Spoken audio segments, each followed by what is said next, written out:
Então, eu resolvi fazer esse vídeo. De repente causa uma reflexão, pode ser que também não cause reflexão nenhuma, mas pode ser também mais um desabafo, né, do que qualquer outra coisa. Eu tenho visto, presenciado nos últimos tempos o quanto nós como seres humanos, a gente tem usado tão pouco a arte da crítica, né, e da dúvida, né? A gente praticamente quase não se aprofunda muito em muitos assuntos e expressamos as nossas opiniões ou acabamos sendo convencidos daquilo que pensamos e temos uma tendência em acreditar nas informações, principalmente aquelas que estão mais ou menos em acordo com o que a gente pensa, né? Então eu tenho muito mais facilidade em aceitar uma informação quando ela está mais alinhada com aquilo que eu acredito, né? Então a gente está com muita dificuldade de encarar o contraditório, de aceitar aquele que pensa diferente, uma ideia diferente daquela que eu já tenho formada, né?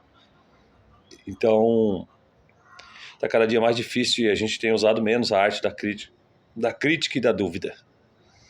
E a gente tem visto o reflexo disso na política, a gente tem visto o reflexo disso na economia, a gente tem visto o reflexo disso por conta das guerras que estão em sequência, né, acontecendo uma atrás da outra, por pura e mera... não, eu ia dizer intolerância, mas não é só isso, né? É claro que esses movimentos políticos, essas guerras, elas têm interesses por trás, né? Econômicos, interesses de poder. E também, como cristão, alguém que estuda um pouco a Bíblia, né? E a gente sabe que também a cada movimento que a gente vê no mundo, tanto os pequenos movimentos aqui no meu próprio país, no meu dia a dia, mas também nos movimentos grandes, né, que a gente vê no mundo, também tem uma questão espiritual, né, por trás. Isso aí sem sombra de dúvidas, né? Existe sim um poder além desse que a gente vê. Existem poderes, né, tanto para o bem quanto para o mal agindo no mundo, né? Então,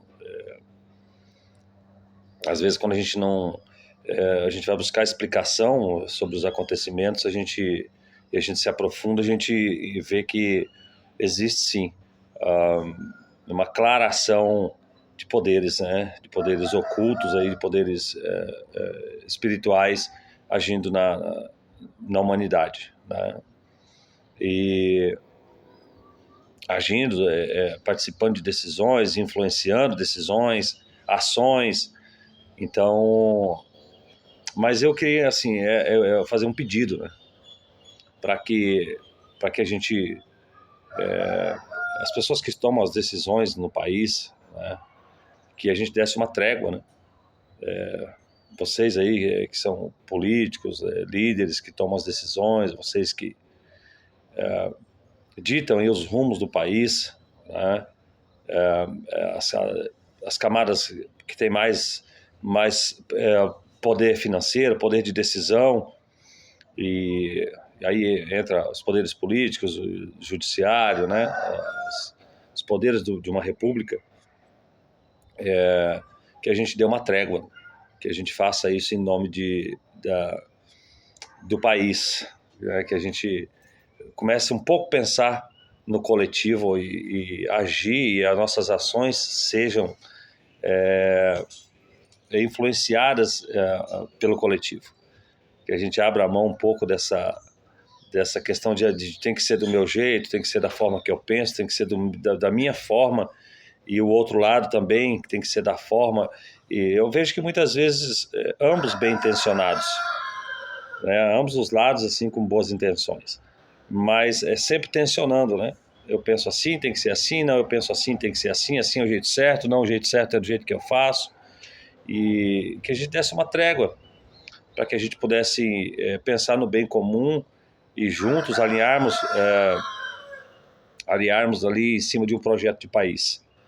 Eu acho que o que o Brasil precisa hoje, a gente vê essa instabilidade política no mundo, né? Essa instabilidade não só política, uma instabilidade em todos os aspectos no mundo. Mas eu falo do meu país. Eu acho que a gente precisa, assim, muito, muito, muito, muito, de uma trégua para que a gente ande para a mesma direção num projeto comum de país. Né? O que a gente vai fazer para o país, para desenvolver o nosso país, para preparar o nosso país para aquilo que vai vir? Nós sabemos aí que as previsões não são muito boas. Eu não sou um cara pessimista, mas a gente precisa ser realista. E as previsões que a gente tem não são muito boas. Então que a gente se alinhasse num projeto de país, né, as nossas lideranças políticas, as nossas lideranças comunitárias, as nossas lideranças, e para que a gente realmente pensasse como a gente pode fazer para o nosso país avançar e para a gente se preparar para aquilo que vem. Então eu peço encarecidamente que as nossas forças políticas, os nossos partidos, que as nossas movimentos ideológicos, que a gente desse uma pausa. Eu não digo nem pensando em mim ou pensando de repente em você que está numa situação um pouco mais confortável, mas que por um segundo, por um momento, por um minuto a gente pense naqueles que não estão tão confortáveis, que a gente pense naquelas pessoas que são que em momentos de instabilidade, momentos de crise, momentos onde há conflitos, onde há são pessoas que mais penam, porque já estão numa condição muito difícil. E quando a gente gera essa instabilidade econômica, política, a gente piora a situação dessas pessoas. Elas são as primeiras que são atingidas, que a gente tem um pouquinho de empatia por essas pessoas, que a gente pare um pouco com essas discussões, para que a gente sente junto na mesma mesa e a gente pense num projeto de país. Uma outra coisa que eu também tenho observado muito, que assim, acontece muito no Brasil, você pode olhar todos os países que sofreram agora com tarifas e sanções, né? Eu vou dar um exemplo só de vários, tá? Então a gente tem outros países aqui no nosso próprio continente aqui, tá? Na América do Sul, na América, que sofreram também, né, com tarifas e sanções, mas você não vê as pessoas do próprio país irem em cadeias de rede nacional, de televisão, de jornal, ou até nas redes sociais, falando mal do seu próprio país. Você não vê um japonês indo na TV japonesa falar mal do Japão, você não vê um canadense indo na TV canadense degredir, né, destruir a imagem do Canadá, né? Então eles têm um senso de pertencimento ao país ao qual eles pertencem e eles entendem, né, que a gente não tem que deixar de ser realista, repito, mas que a gente também não precisa diminuir o país que a gente vive. E a gente vê o brasileiro, eu acho que ele é o contrário. Ele adora falar mal do Brasil, ele adora falar mal do brasileiro. Ele adora dizer que o brasileiro não presta, que o brasileiro é preguiçoso, que o brasileiro é burro. Gente, nós temos brasileiros em um dos maiores cargos, em cargos mais altos de grande competência no mundo, nas áreas de ciência, tecnologia, na medicina, na economia, né? Então, nós temos brasileiros dando aulas em universidades espalhadas pelo mundo. Nós temos brasileiros trabalhando em desenvolvimentos na NASA, nas áreas de inteligência e tecnologia na China, na Europa. Então, assim, o brasileiro é muito competente, gente. Nós não somos inferiores a ninguém. A ninguém. Vocês sabem o que é ninguém? E o brasileiro ainda tem características que, se você procurar no mundo, você não acha, que são características próprias do Brasil e do brasileiro.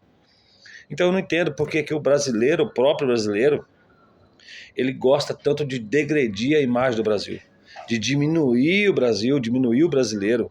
Sabe, eu moro na capital aqui do Mato Grosso, né, em Cuiabá. E claro que a gente entende que muitas vezes há interesse por trás de alguém que quer diminuir alguém, ou um povo, ou uma situação, né? Muitas vezes é só ignorância mesmo. né? Mas tem maldade também por trás, né? Tem uma questão também ideológica que norteia os pensamentos e as falas dessas pessoas, né? Eu digo ignorância não da forma pejorativa, né? Ignorância por falta de conhecimento, porque se souberem o quanto o brasileiro ele é valorizado mundo afora pelas coisas que faz, pelas coisas que desenvolve, né? Pela capacidade que o brasileiro tem, né? E o quanto nós brasileiros somos trabalhadores, gente. Nós somos um povo trabalhador, um povo que luta, nós somos um povo vencedor, né? Que conseguiu vencer e se desenvolver no continente onde muitos estão pedalando até hoje. Então, mas poderíamos avançar muito mais. Imagina o quanto nós poderíamos avançar se a gente, em comum, fizéssemos um projeto, principalmente as nossas lideranças políticas, fizessem um projeto de país. Então eu peço para vocês uma trégua. Assim, vocês poderiam sentar e fazer assim, ó, vamos fazer uma trégua de 10 anos? 10 anos, eu não peço mais do que isso, 10 anos de trégua. Que vocês parem com essa disputa pelo poder, com essas guerras políticas, ideológicas, e sentem numa mesa para negociar, para que a gente possa ter um projeto de país somente por 10 anos.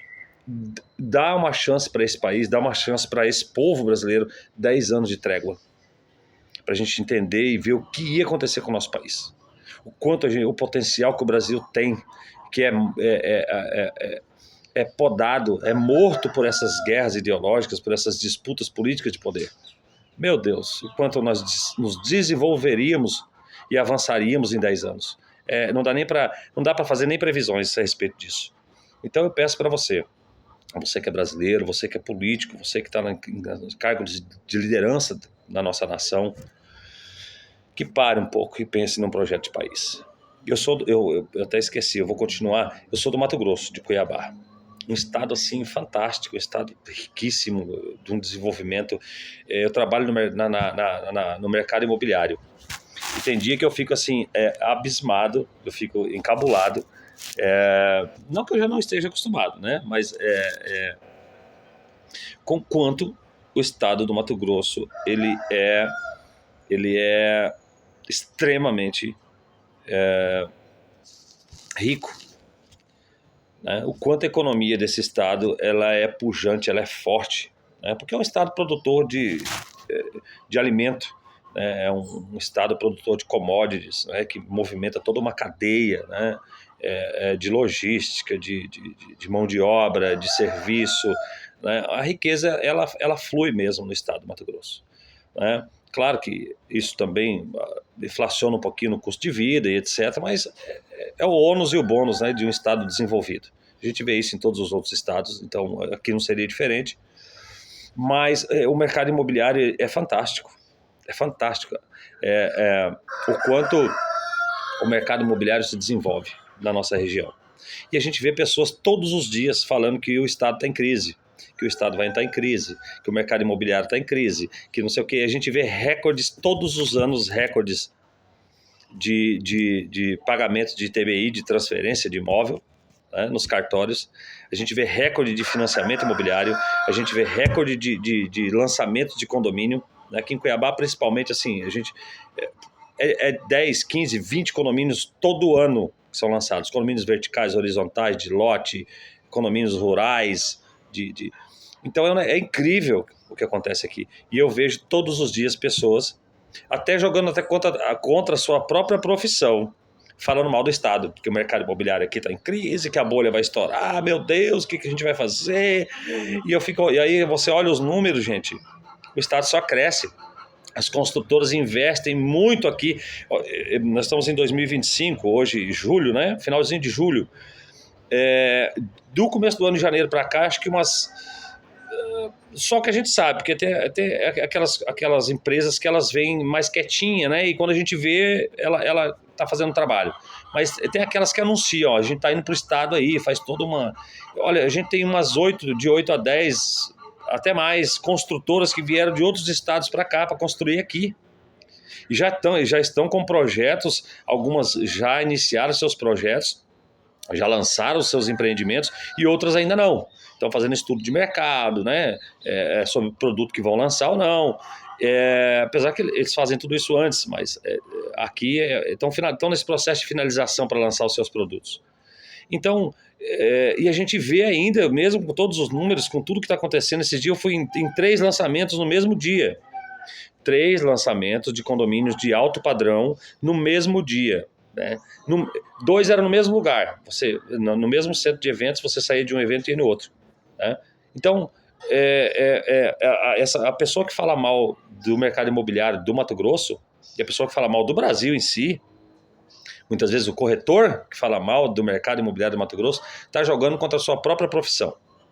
Né? E indo contra todos os fatos, números e as expectativas do mercado. O mercado aqui só vai crescer, só cresce. É fantástico, é incrível o que a gente presencia aqui no mercado imobiliário.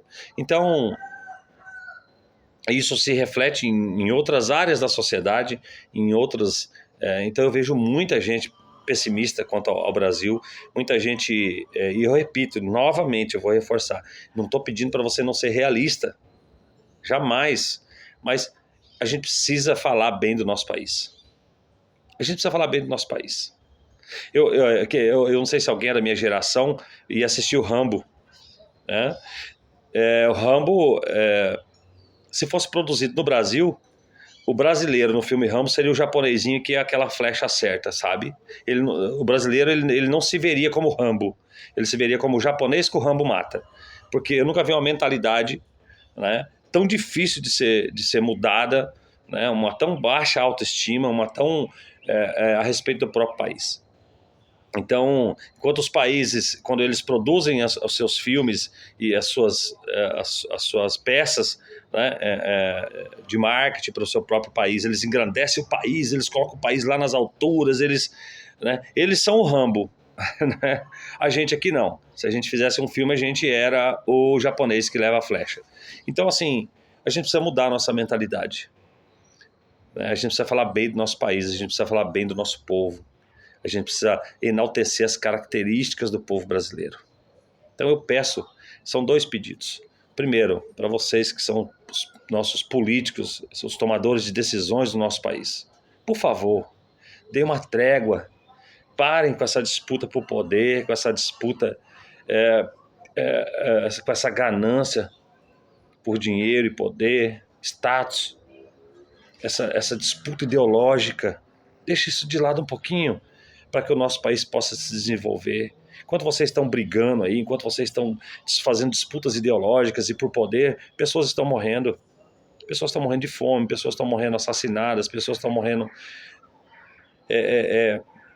doentes, com doenças psicológicas terríveis. Né? A gente tem pandemias aí de doenças psicológicas, de depressão, de ansiedade. E meu segundo pedido, você que é brasileiro, para de falar mal do seu país. Para de falar mal do seu povo. Nosso país é maravilhoso, nosso país é uma bênção. E o povo brasileiro é um dos melhores do mundo. Nós somos acolhedores, somos criativos, somos religiosos, se é que isso é bom, porque religiosidade e espiritualidade são coisas diferentes, mas posso dizer que nós somos pessoas espiritualizadas, então, para ficar melhor ainda. Então, não fale mal do seu país. Enalteça as características e as qualidades do seu país. Enalteça, engrandeça as qualidades do seu povo, ao invés de fazer ao contrário. Um abraço, que Deus abençoe você, Deus abençoe o seu dia.